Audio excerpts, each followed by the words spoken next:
अस्सलाम वालेकुम रहमतुल्लाहि वबरकातुहू। मैं मोहम्मद अफजलुद्दीन दखनी एडवोकेट।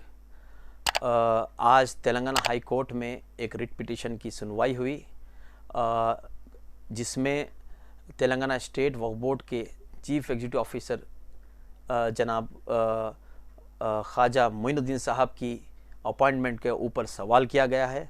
और जो GORT 13 Telangana government minority welfare department की तरफ से जो इशू हुआ था वो इलीगल है, इम्प्रॉपर है और सेक्शन 23 ऑफ वक्फ एक्ट की वायलेशन है। आपको बताना चाहता हूं कि सेक्शन 23 ऑफ वक्फ एक्ट के तहत तेलंगाना स्टेट वक्फ बोर्ड का जो चीफ एग्जीक्यूटिव ऑफिसर का जो ओहदा है, वो ओहदे का अहलकार मुसलमान हो और उसका पोस्ट, उसका rank not below the rank of deputy secretary to government हो और उसका तजुर्बा रेवेन्यू और लीगल डिपार्टमेंट से हो। और दूसरी चीज़, सबसे अहम चीज़ इस रिट पिटीशन में हमने सवाल किया है कि तेलंगाना स्टेट वक्फ बोर्ड के लिए कोई टेम्परवरी या इंचार्ज चीफ एग्जीक्यूटिव ऑफिसर नहीं बनाया जा सकता। कानून के हिसाब से वक्फ बोर्ड के लिए परमानेंट चीफ एग्जीक्यूटिव ऑफिसर होना चाहिए।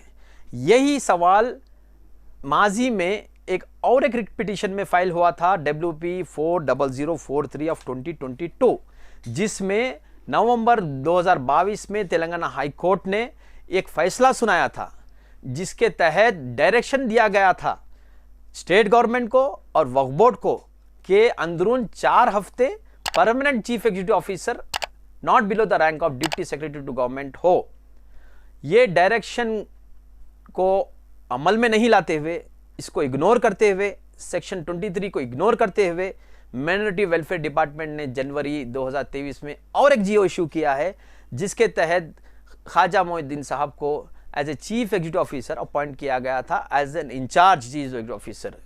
ये फिर से वायलेशन हुआ सेक्शन 23 का और हाई कोर्ट के ऑर्डर्स के हिसाब से, क्योंकि जनाब ख्वाजा मोइनुद्दीन साहब जो पुलिस डिपार्टमेंट से ताल्लुक़ रखते हैं, DSP, ये rank below the rank of deputy secretary to government है, लिहाजा वो इस ओहदे के लिए क्वालिफाई नहीं है। और तो और एक परमानेंट ऑफिसर का होना ज़रूरी है, जो कि ये GO के तहत फिर से टेम्परवरी इंचार्ज ऑफिसर अपॉइंट किया गया था।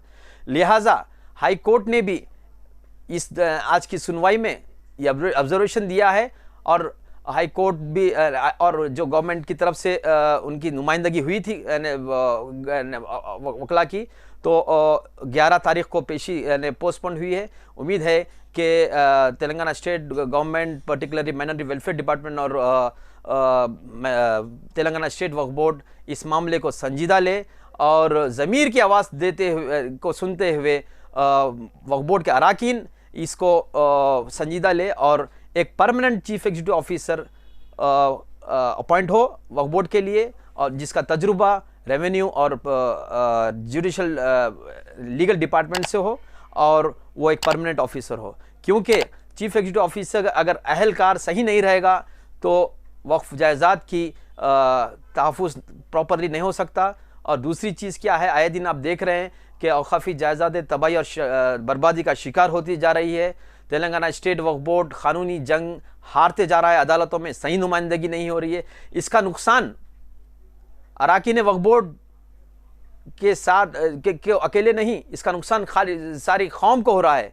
सारी कौम की जो अमलात है वक्फ जायदाद तबाही और बर्बादी का शिकार हो रही है। और हम चाहते हैं आपके चैनल के ज़रिए आमतुल मुस्लिमीन से भी दरख्वास्त है कि औक़ाफ़ी जायदादों की तहफ़्फ़ुज़ के लिए आगे आए और क़ानूनी बेदारी को समझते हुए तहफ़्फ़ुज़ औक़ाफ़ में आगे बढ़े। बहुत बहुत शुक्रिया।